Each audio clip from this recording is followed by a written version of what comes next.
मराठी भाषा से प्रेम करने वाले लोग क्या कहेंगे?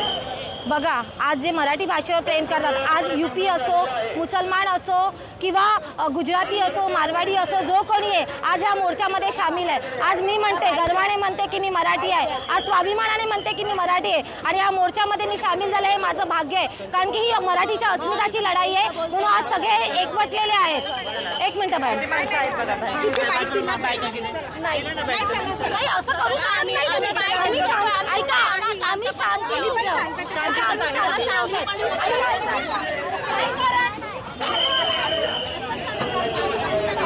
ऐका, तुम्ही हे चुकीचं आहे। तुम्ही धक्का नाही कशाला अटक करतो? मेरी खरीदी हो। आज बड़े पैमाने पे मराठी भाषा से प्रेम करने वालों का एक आंदोलन होना था, उसमें भी क्या कहेंगे सर? ही महाराष्ट्र शासनाची आणि सरकारची गळचेपी आहे। मराठी माणसांचा आज मोर्चा आज त्यांनी रद्द केलेला आहे आणि चिरडून टाकलेला आहे, बरोबर आहे।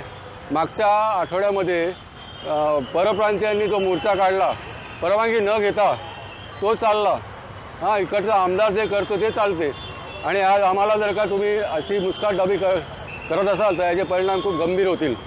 म्हणून मी आज सगळ्या मराठी तमाम जनतेला सांगू इच्छितो की आत्ताच जागे व्हा, नाहीतर आपलं या महाराष्ट्रात या शहरामध्ये काय खरं नाही। थँक्यू सर, आज 8 मार्च मराठी भाषा से प्रेम करने वालों का एकजुट होकर एक मोर्चा निकाला था, भव्य मोर्चा। उस विषय पर सर क्या कहेंगे आज के दिन? हा मराठी अस्मितेचा, मराठी सन्मानाचा मोर्चा होता आणि हा कोणत्याही उद्रेक करणारा मोर्चा नव्हता।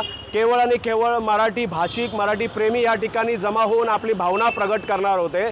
परंतु ज्या प्रकारे पोलिसांचं व या राज्य सरकारचं दडपशाही चाललेली आहे, एक प्रकारे मराठी माणसाचा आवाज दाबण्याचा या ठिकाणी राज्य सरकार करत आहे। लोकशाही संपवण्याच्या मार्गाने हा देश आणि हे राज्य चाललेलं आहे आणि हे मराठी माणूस कधीही खपवून घेतला जाणार नाही। हा केवळ आणि केवळ मराठी सन्मानाचा जनमोर्चा होता।